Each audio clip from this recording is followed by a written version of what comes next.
औज़ुबिल्लाहि बिस्मिल्लाहिर्रहमानिर्रहीम। अमनतु बिल्लाहि व रसूलिही हुवल अव्वलु वल आखिरु वज़्ज़ाहिरु वल बातिनु व हुवा अला कुल्लि शैइन अलीम। रब्बि इश्रह ली सदरी व यस्सिर ली अमरी वहलुल उक़दतम मिन लिसानी यफ़क़हू क़ौली। मोअज़्ज़िज़ नाज़रीन, भाइयों बहनों बुज़ुर्गों, अस्सलामु अलैकुम। सिलसिला सवाल जवाब के हवाले से एक भाई का सवाल आया कि जब हम बुरा ख्वाब देखते हैं तो उस बुरे ख्वाब के या ख्वाब के हवाले से उसका असर कैसे ज़ाहिर कर सकते हैं। असर ज़ाहिर लाज़मी सी बात है, हम बुरे ख्वाब का ही देखेंगे ना, बुरे ख्वाब का ही हम चाहेंगे कि उसका असर ज़ाहिर हो जाए, जो हमें परेशान कर रहा है, जो कि हमें तंग कर रहा है। इसमें जो चीज़ आती है ना बुरे ख्वाब को ज़ाहिर करने की, अल्लाह के रसूल सल्लल्लाहु अलैहि वसल्लम ने हमें बड़ी वाज़ेह बता दी है। वो क्या है? वो ये है कि जैसे ही आप बुरा ख्वाब देखते हैं, आप क्या करेंगे? आप औज़ुबिल्लाहि मिनश शैतानिर रजीम पढ़ेंगे 3 दफ़ा, आप अल्लाह से पनाह मांगेंगे, ठीक है।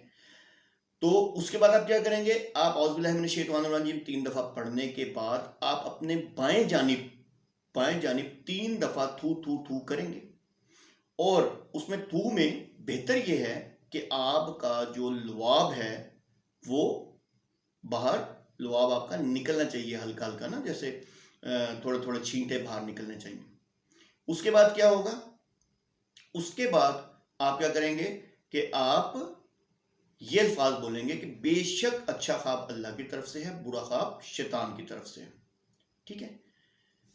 एक तो ये हो गया आपने अल्लाह की पनाह मांग ली, तो क्या हुआ कि ख्वाब का असर अल्हम्दुलिल्लाह आपने अल्लाह की पनाह मांगती और आपने अल्लाह के हवाले कर दिया, तो अब ख्वाब के हवाले से आपको परेशान होने की जरूरत नहीं। लेकिन बाज़ ख्वाब इतने डरावने होते हैं या ऐसे होते हैं कि जिसकी वजह से क्या होता है कि आप बेचैन हो जाते हैं, आपको समझ नहीं आ रहा होता क्या करूं क्या करूं क्या करूं।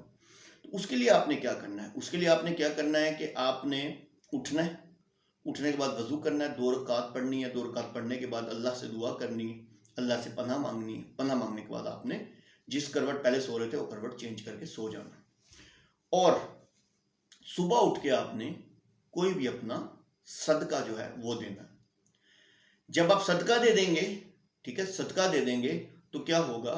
जो ख्वाब का असर था वो तो आपने अल्लाह की पनाह ले ली। सदका देने से क्या हुआ कि जो आफत का आपको कोई अंदेशा भी था, तो क्योंकि हम कहते हैं ना, देखें हमने सुना भी है कि सदका जो गुनाहों को टालता है, तो वो जो होता है वो टल जाता है, अल्लाह टालते हैं। तो आपने सदका दे दिया तो क्या हुआ कि वो साइड पे हो गया।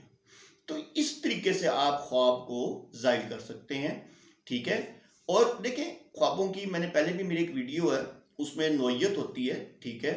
तो डिपेंड करता है आप कौन सा ख्वाब देख रहे हैं। लेकिन बुरा ख्वाब जिसको आप समझते हैं और वो बुरा ख्वाब आपके नज़दीक वो बुरा ख्वाब है, तो आप उसको इस तरीके से जाहिर कर सकते हैं। तो उम्मीद करता हूँ भाई आपको सवाल का जवाब मिल गया होगा। तो अल्लाह अज़्ज़ व जल आपको दीन में इस्तकामत दे। व आखिरु दअवाना अनिल हम्दुलिल्लाहि रब्बिल आलमीन।